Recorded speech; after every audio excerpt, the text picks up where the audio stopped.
High বন্ধুরা, অনেক দিন ধরে ইচ্ছে ছিল যে আমি বিউটি পার্লার থেকে সাজবো। তো বিউটি পার্লার থেকে সেভাবে সাজাও হলো না, তাই ভাবলাম নিজেই সেজে নিলাম। তো কেমন হয়েছে সাজাটা সেটাও বলবে। আর এই হচ্ছে আমার ফাইনাল লুক। তো বিয়েবাড়ি যাব, এখন রাত 9টা বেজে গেছে, তো অনেকটা দেরি হয়ে গেছে। এদিকে আবার এই ব্লাউজটা বানিয়েছি নতুন, কেমন হয়েছে সেটাও বলবে। এদিকে আবার তারপরে আমরা চলে এসেছি আমার বরের বন্ধুর বাড়ি। এসে আমরা সোফাতে বসে আছি, তো ওরা এদিকে রেডি হচ্ছে। তো আমরা ভাবছি যে আমরা এদিকে দুজনে গল্প করছি। তো আমার বর তো তেমন কথাই বলছে না, মোবাইল দেখাতেই ব্যস্ত। তারপরে আমরা দাঁড়িয়ে পড়লাম বউর পাশে, মানে বউ বলা ভুল, এটা আমাদের এক সম্পর্কে ননদ হয়। তো ননদের পাশে দাঁড়িয়ে পড়লাম। তো ননদের পাশে দাঁড়িয়ে একটু ভাবলাম একটু ভিডিও করে নিই, তাও ভিডিও। তারপরে আমরা এখানে চলে আসলাম। তো এখানে আমার ননদ বসেছিল, তো যেহেতু বর এসে গেছে তাই ঘরের মধ্যে নিয়ে যাওয়া হয়েছে।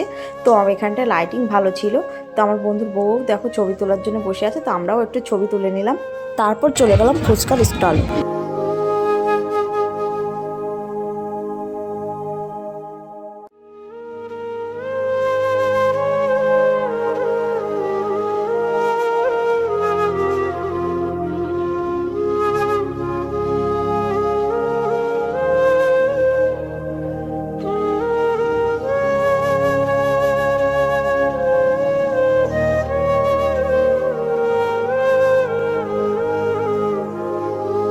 পরে চলে আসলাম, তো দেখছি এখানে সবাই নাচ করছে। তো আমাকেও নাচ করার কথা বলছিল, তা আমি তো না করলাম, নাচ করবোই না।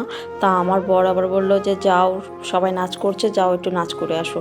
তাই আমি নাচ করতে গেলাম। আর এখানে আমার মেয়েও নাচ করার জন্য এসছিল, তো ও আবার চলে গেল। তো দেখো নাচ করার শেষে চলে আসলাম খাওয়ার প্যান্ডেলে। তো এখানে দেখো বসে পড়েছি আমরা খেতে। তো এখনও খাবার দিয়ে